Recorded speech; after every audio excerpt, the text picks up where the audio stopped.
Assalamualaikum warahmatullahi wabarakatuh.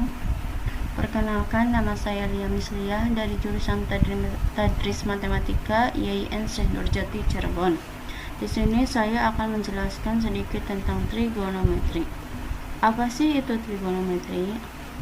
Trigonometri itu berasal dari bahasa Yunani, trigonon yang artinya 3 sudut dan metro yang artinya mengukur. Jadi kesimpulannya, trigonometri yaitu cabang ilmu matematika yang mempelajari tentang mengukur 3 buah sudut pada segitiga. Kemudian bentuk umum trigonometri. Untuk memperjelas bisa melihat pada gambar di samping. Jika kita mencari C kuadrat, maka B kuadrat ditambah A kuadrat. Jika kita mencari B kuadrat, maka C kuadrat dikurangi A kuadrat. Jika kita mencari A kuadrat, maka C kuadrat dikurangi B kuadrat. Kemudian, jika kita mencari sin A, maka A dibagi C. Jika kita mencari cos A, yaitu B dibagi C. Jika kita mencari tan A, maka A dibagi B. Jika kita mencari sec A, sama dengan C dibagi B. Jika kita mencari cosec A, maka C dibagi A. Dan jika kita mencari cos A, maka B dibagi A. Kemudian perbandingan trigonometri. Jika kita mencari sin theta, maka sisi depan dibagi sisi miring. Diketahui sisi depan pada gambar yaitu AB, dan sisi miringnya pada gambar AC. Jika kita mencari cos theta, maka sisi samping dibagi sisi miring. Jika kita mencari tan theta, maka sisi depan dibagi sisi samping. Jika kita mencari sec theta, maka sisi miring dibagi sisi samping. Jika kita mencari cosec theta, maka sisi miring dibagi sisi depan. Jika kita mencari cos theta, maka sisi samping dibagi sisi depan. Kemudian sudut-sudut istimewa. Nah, sudut-sudut istimewa itu ada 0 derajat, 30 derajat, 45 derajat, 60 derajat, 90 derajat. Bisa dilihat ya. Selain sudut-sudut istimewa, ada juga sudut yang berada dalam kuadran. Sudut dalam satu lingkaran itu memiliki 0 derajat sampai 360 derajat. Nah, sudut tersebut dibagi menjadi 4 kuadran dengan masing-masing kuadran memiliki rentang 90 derajat. Kuadran 1 memiliki rentang sudut dari 0 derajat sampai 90 derajat dengan nilai sinus, kosinus, dan tangen positif.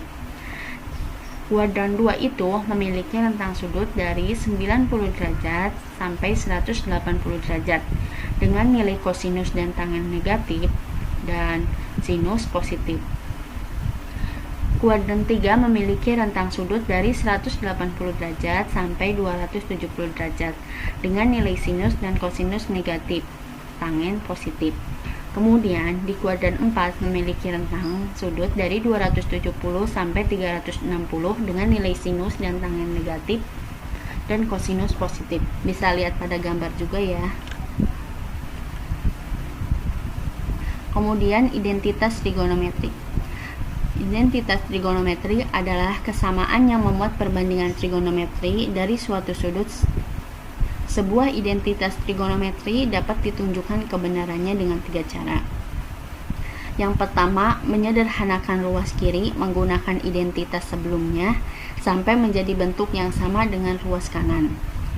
Yang kedua, mengubah dan menyederhanakan ruas kanan sampai menjadi bentuk yang sama dengan ruas kiri. Dan yang terakhir yaitu mengubah baik ruas kanan ke dalam bentuk yang sama. Kemudian rumus-rumus penjumlahan dan pengurangan. Bisa dilihat, yang pertama sin A ditambah B, maka sin A cos B ditambah cos A sin B. Yang kedua itu pengurangan, jadi tinggal diganti simbolnya saja. Kemudian yang ketiga cos A ditambah B, yaitu cos A cos B dikurangi sin A sin B. Jadi jika cosnya ditambah, maka hasilnya dikurangi. Begitupun sebaliknya. Nah, yang kelima, tan A ditambah tan B, maka tan A ditambah tan B dibagi 1 dikurangi tan A dikali tan B. Yang keenam sama saja, cuma diganti sama simbol pengurangan. Kemudian rumus sudut rangkap ada 3. Yang pertama, sin 2A sama dengan 2 sin A cos A. Yang kedua, cos 2A sama dengan cos kuadrat A dikurangi sin kuadrat A. Yang ketiga, tan 2A sama dengan 2 tan A dibagi 1 tan A kuadrat. Kemudian rumus jumlah fungsi. Yang pertama, perkalian ke jumlah atau selisih. Jika 2 sin A cos B, maka sin A ditambah B ditambah sin A dikurangi B. Jika 2 cos A sin B, maka sin A tambah B dikurangi sin A dikurangi B. Jika 2 cos A cos B, maka cos A ditambah B ditambah cos A dikurangi B. Dan jika negatif 2 sin A sin B, maka cos A tambah B dikurangi cos A dikurangi B. Nah, kemudian rumus jumlah fungsi dari selisih ke perkalian. Jika sin A ditambah sin B, maka 2 sin setengah A ditambah B cos setengah A dikurangi B. Jika sin A dikurangi sin B, maka 2 cos setengah A tambah B sin setengah A dikurangi B. Jika cos A ditambah cos B sama dengan 2 cos setengah A tambah B cos setengah A dikurangi B. Dan jika cos A dikurangi cos B, maka 2 sin setengah A tambah B sin setengah A dikurangi B. Kemudian langsung ke persamaan trigonometri. Nah, persamaan trigonometri adalah persamaan yang mengandung perbandingan antara sudut trigonometri dalam bentuk X. Rumus umum penyelesaian persamaan trigonometri ada 3. Sin X sama dengan sin A.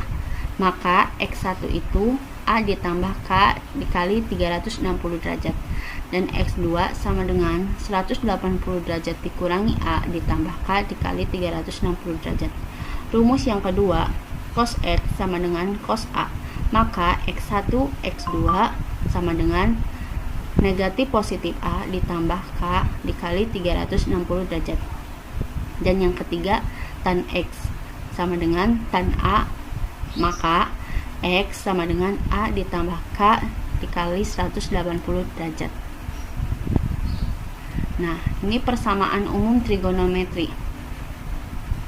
A cos X sama dengan B sin X sama dengan C, di mana C sama dengan K cos X dikurangi A, dengan K akar dari A kuadrat ditambah B kuadrat. Persamaan lengkapnya yaitu A cos X ditambah B sin X sama dengan K cos X dikurangi A sama dengan C. A itu didapat dari tan A, dan tan A-nya dicari dengan B dibagi A. Nah, syarat agar persamaan A cos X tambah B sin X sama dengan C mempunyai jawaban adalah C kuadrat kurang lebih dari A kuadrat ditambah B kuadrat. Kemudian pertidaksamaan trigonometri. Pertidaksamaan trigonometri seperti sin AX lebih kecil dari C dan cos lebih besar dari C dan sebagainya dapat diselesaikan dengan menggunakan langkah-langkah umum pertidaksamaan, yaitu diagram garis bilangan dan grafik fungsi trigonometri. Kemudian tentang fungsi sinus, di mana fx sama dengan sin x. Nah, bisa dilihat dari gambar di samping itu adalah fungsi sinus. Nah, fungsi sinus ini memiliki ciri-ciri grafik. Fungsi sinus biasanya disebut dengan sinusoida, yaitu y sama dengan sin x.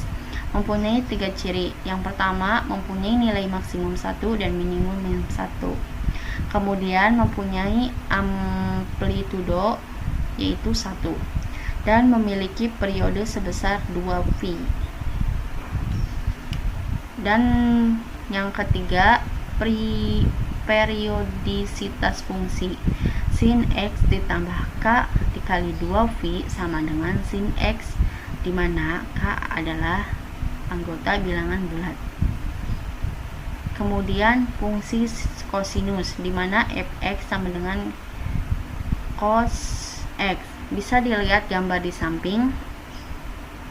Memiliki sama 4 ciri, yaitu mempunyai nilai maksimum 1 dan minimum 1, dan mempunyai amplitudo 1, memiliki periode sebesar 2V, kemudian periodisitas fungsi cos x ditambah k dikali 2V sama dengan cos x, k anggota dari bilangan bulat.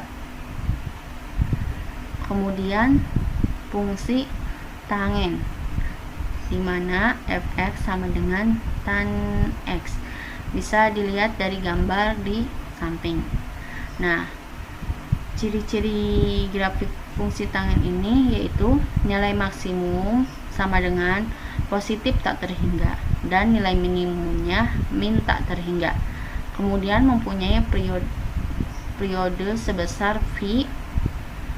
Dan ketiga, periodisitas fungsi tan x ditambah k dikali V sama dengan tan x, di mana k anggota bilangan bulat.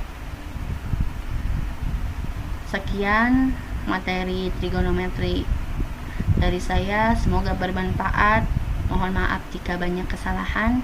Terima kasih telah menonton. Wassalamualaikum warahmatullahi wabarakatuh.